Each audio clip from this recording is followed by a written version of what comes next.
Hoje o nosso programa Mente Aberta é super especial. Estamos aqui no Hotel Ouro Minas, entrevistando o Dr. Augusto Cury. Quem não conhece o Dr. Augusto Cury, ou quem não conhece os textos do Dr. Augusto Cury. E é para a gente uma honra receber aqui no nosso programa. Doutor, muito obrigado por receber o programa Mente Aberta, querido. Muito obrigado, eu estou muito feliz. O programa tem um nome espetacular. Sem ter uma mente aberta, a nossa sociedade produz escravos e não seres humanos livres. Né? E falar de mente aberta com um psiquiatra não deve ser muito fácil para mim, não. Como é que foi isso, doutor? Não vou dizer que o senhor deixou a psiquiatria, mas o senhor investiu cada dia mais tempo em palestras, em produção. Como é que foi essa transição? Acontece o seguinte, eu fiz 20 mil sessões de psicoterapia e atendimentos psiquiátricos. E desde esse período, há mais de 3 décadas, eu não apenas tratava dos meus pacientes com síndrome do pânico, transtorno obsessivo compulsivo, depressão, psicoses, mas eu os estudava. E eu escrevia uma nova teoria, uma das raras teorias mundiais que estuda o processo de construção de pensamentos e o processo de formação do eu como gestor da mente humana, mesclado com gestão da emoção e os papéis consciente e inconsciente da memória. E você, um doutor em educação, sabe que nós temos uma dificuldade enorme de investir em cientistas no Brasil e ainda mais em ciência básica. E, além disso, a mente é intangível. Foram raros os pensadores que se arriscaram a produzir uma nova teoria. E parecia proibitivo, em pleno final do século XX, século XXI, alguém produzir uma nova teoria, ainda mais num país como o nosso. Mas eu escrevi mais de 3 mil páginas antes de publicar meu primeiro livro. Então, quando eu vi alguém, por exemplo, com ideias de perseguição, como é que ele produziu esse pensamento? Que tipo de fidelidade o eu dele dá para esse pensamento? Por que não se conecta com a realidade exterior? Porque seu eu não gerencia as ideias e não estabelece critérios para os parâmetros da lógica. Eu estudava, pensava, analisava quais os critérios que ele usava para utilizar os verbos, os pronomes, substantivos.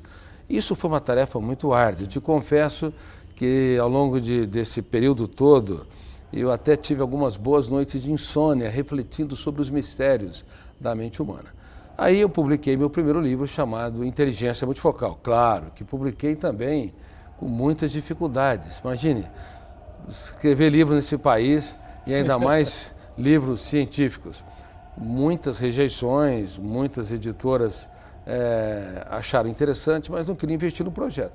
Até que a Cultrix publicou meu primeiro livro, como eu disse, chamado Inteligência Multifocal, o processo de formação de pensamentos e de formação de pensadores. A partir daí eu comecei, como eu tinha muito material, imagina, 3 mil páginas de ciências básicas, daria para escrever dezenas e dezenas de livros. Eu escrevi 52 livros e ainda não esgotei metade do que eu tenho originalmente. E agora, o número de leitores, milhões de leitores aqui em vários países, para você ter uma ideia, eu estava na Rússia há pouco tempo e eu não sabia que tinha um Facebook no meu nome, as pessoas manifestando as opiniões do livro, dizendo tanto que as ferramentas de gestão da emoção as ajudaram, enfim. E foram mais de 70 países, ajudando dezenas e dezenas de milhões de leitores. E tudo isso fez com que minha agenda fosse completamente saturada. Ela já era complicada antes de publicar meu primeiro livro, eu já não tinha tempo para atender as pessoas. Eu atendi pacientes de outros estados e outros países. Quando eu comecei a publicar, se tornou impossível eu continuar clinicando por muito tempo, porque tinha que treinar profissionais para que eles pudessem o máximo possível divulgar essas ferramentas. Essa é uma história abreviada da minha agenda. Eu sou um comprador de tempo, um vendedor de sonhos, como escrevi no livro, e um comprador de tempo. Fala em vendedor de sonhos, né? É um livro que não ficou no texto, ele transcendeu, é isso? Ele transcendeu, ele se tornou um filme chamado Vendedor de Sonhos, que foi o filme de maior sucesso da Warner aqui no Brasil nos últimos 10 anos e emocionou plateias porque fala sobre prevenção de depressão, estresse, ansiedade em destaque o suicídio, e agora ele está correndo o Brasil como peça teatral. De teatro. E o interessante é que, o senhor sabe, o nosso programa da Rede Super é vinculado à Igreja Batista da Lagoinha, né? E o nosso principal pastor Márcio, que o senhor conhece, né? Eu conheço o Márcio é uma mente brilhante, uma pessoa preocupada em contribuir com a humanidade, muito sensível, muito afetivo, mas faz muito tempo que eu não vejo. Ele não apenas é um líder espiritual muito respeitado no Brasil, mas é alguém que inspira as pessoas a sonhar. É um vendedor de sonhos também. E ele foi mencionado No final do livro, O Vendedor de Sonhos, eu homenageei muitas pessoas.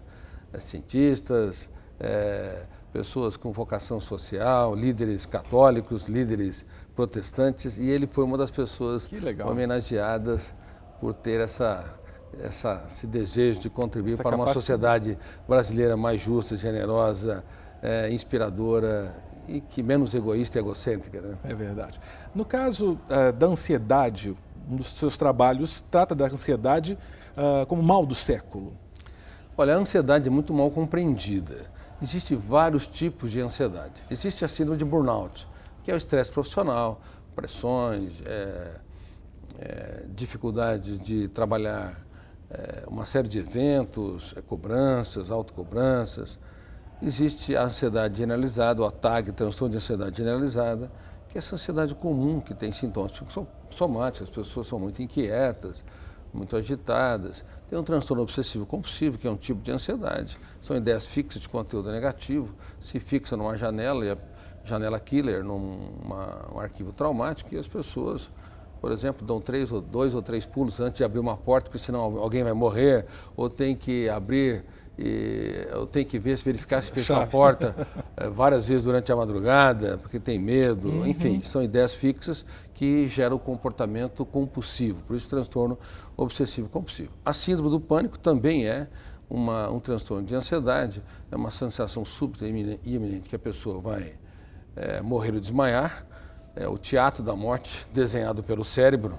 A mente mente, e uma das grandes mentiras da mente num foco de tensão, quando a pessoa está muito tensa, é o ataque de pânico, a sensação de morte rápido, urgente ou desmaio. E existe a síndrome do pensamento acelerado, que é uma síndrome que eu descobri, tive a felicidade de descobrir e a infelicidade de saber que grande parte da população mundial é acometida por ela, e sobre essa síndrome eu vou falar muito, tenho falado muito aqui em muitos países, e ela é caracterizada por uma série de sintomas clássicos. Número 1, acordar cansado. Número 2, dores de cabeça, dores musculares, às vezes nó na garganta, em alguns casos aumenta a pressão sanguínea. Além disso, dificuldade de conviver com pessoas lentas. Outro sintoma muito clássico, sofrimento por antecipação. Ruminação de perdas, mágoas e frustrações. Déficit de concentração. Déficit de memória, baixo limiar para a frustração. Bom, dá para entender que peguei quase todo mundo que está em casa. Ele está descrevendo muita gente. Nós vamos para um rápido intervalo e daqui a pouco continuamos conversando com o psiquiatra e escritor Augusto Cury.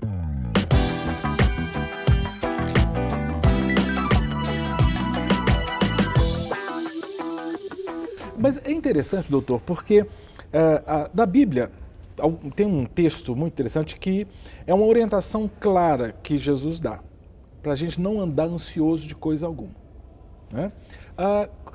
Quando há uma orientação de não andar ansioso, nós trazemos para nós essa responsabilidade. Eu não posso ficar ansioso. É possível alguém não ficar ansioso ou ele precisa de uma medicação, precisa de uma terapia? Bom, os cristãos confundem demais os problemas psicológicos. Infelizmente, no mundo todo, o cristianismo tem um certo preconceito com a psiquiatria e a psicologia. Não são todos, mas uma boa maioria. E é um conceito errado. Quando se tem um transtorno emocional importante, deve-se procurar um psiquiatra e um psicólogo competente. Até porque quem não reconhece suas mazelas, suas fragilidades, seus cárceres mentais, será assombrado por eles a vida toda. E a maioria das pessoas são assombrados por timidez, fobias, a glossofobia, medo de falar em público, a alodoxafobia, medo da opinião dos outros, entendeu? Do que os outros pensam, falam de si, a claustrofobia, medo do lugar fechado, síndrome do pânico, às vezes maltratado, que gera fobia social, medo de sair de casa ou de frequentar lugares públicos. E não apenas isso, mas muitos cristãos sofrem de depressão e não se tratam. E a depressão é o último estágio da dor humana. Preconceito infantil, eu posso dizer para você. Porque há bons profissionais de psiquiatria e psicologia preparados para usar técnicas adequadas. Claro que há profissionais também que não são competentes, que arrastam o problema. Mas o homem mais inteligente da história, por isso que eu escrevi o livro O Homem Mais Inteligente da História, que deve se tornar um longa-metragem, depois um seriado. Olha que tá ótimo. Certo? O homem mais inteligente da história, na minha opinião, eu que fui um dos maiores ateus que pisou nessa terra, tá certo? Quando eu estudei ele sobre os ângulos da psiquiatria, psicologia, sociologia e psicopedagogia, eu fiquei espantado. Como é que esse homem antecipou 2000 anos e falou da ansiedade? Ninguém falava sobre ansiedade, ele falava grego para os judeus, entendeu? Não andeis ansiosos pela vossa vida. Eu me perguntava, que homem é este que falava de uma patologia que cada vez mais assombraria o ser humano, em destaque na era moderna, na era digital?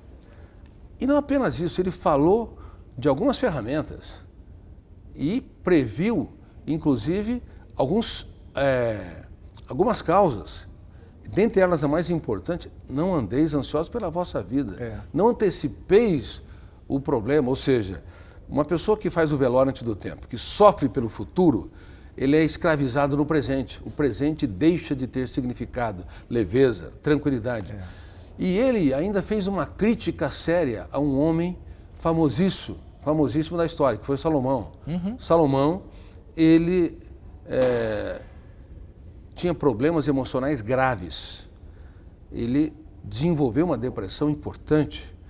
Por isso que, poeticamente, ele era muito inteligente, intelectualmente inteligente, mas emocionalmente falido. Tudo é vaidade, vaidade das vaidades. Não há nada de novo debaixo do céu. Olha, como é que não há nada? A vida é um espetáculo único e imperdível. Aí, o homem mais inteligente da história, Jesus, faz a crítica.